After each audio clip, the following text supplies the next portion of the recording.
over the years, I've led smart digital outfits. That's what I call the teams that I was at them. So where our primary goal was to transform education by applying principles of learning science, right? So what does that mean?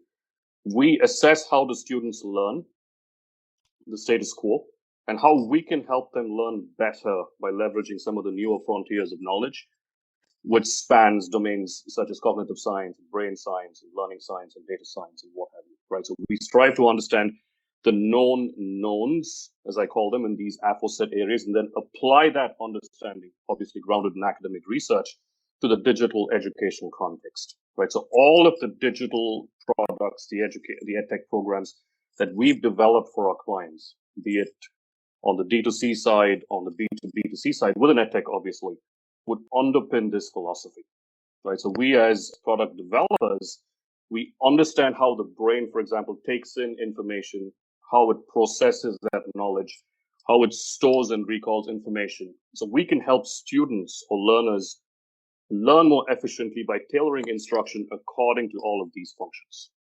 And how does that happen? Just help me understand that, because we also in the same business. I haven't got the same doctrine on my side. I just want to understand what's tell me about the wherewithal. Yeah, I mean, I'll give you a couple of examples, right? So it's a well-known, with respect to learning science, it's a well-known fact that your memory decays exponentially.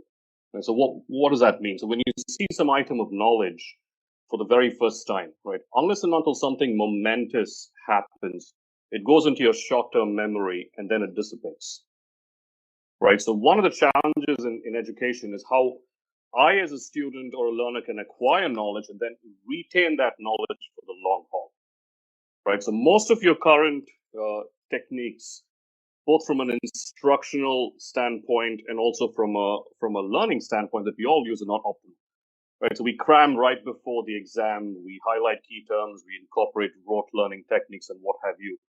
And all of these create an illusion, as I call them, right? And we're not able to recall that information learned because it's an illusion. So cognitive science and research in cognitive science tells us that there are several optimum learning strategies, not just for acquiring knowledge, but also for recall. Right? So we've used, I'd say, a handful of learning strategies such as effortful recall or retrieval practice. That's the more scientific term, right? So if you have to actively recall some item of knowledge, that goes a long way with the stickiness in terms of retention, right? So the benefits of retrieval, for example, it manifests primarily in long-term retention for a broad base of functional knowledge.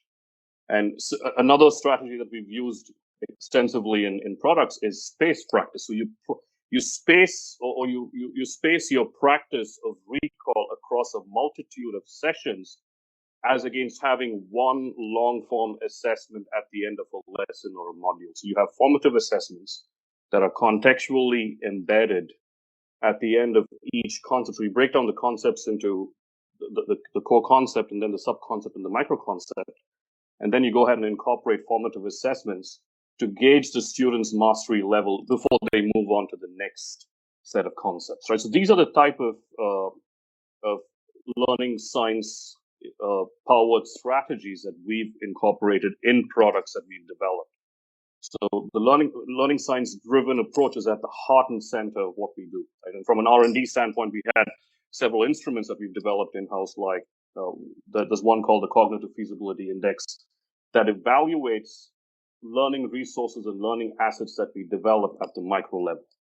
Right? So we find that a certain learning resource, like an assessment or an animation or a simulation that we've developed, is overly complex, and we get all of that data, the learner activity data, all that is streaming into our R&D environment.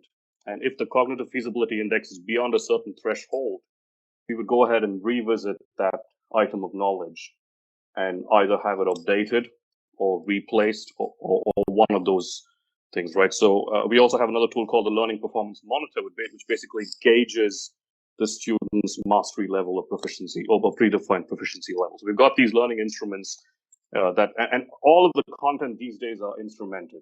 And you must have seen that with the learning set of tools as well, right? So as and when the learner is interacting or interfacing with the learning resources, all of that data is captured and it's passed on back to the backend LMS or the LCMS in conjunction with the adaptive learning system. So the AI and ML component of it is being leveraged to the max. So that's the approach, the LS, the learning science based approach that we use when it comes to PDLC, and that's paid off for us. And that's pretty much, that was the biggest differentiator for us as a company when it came to EdTech services.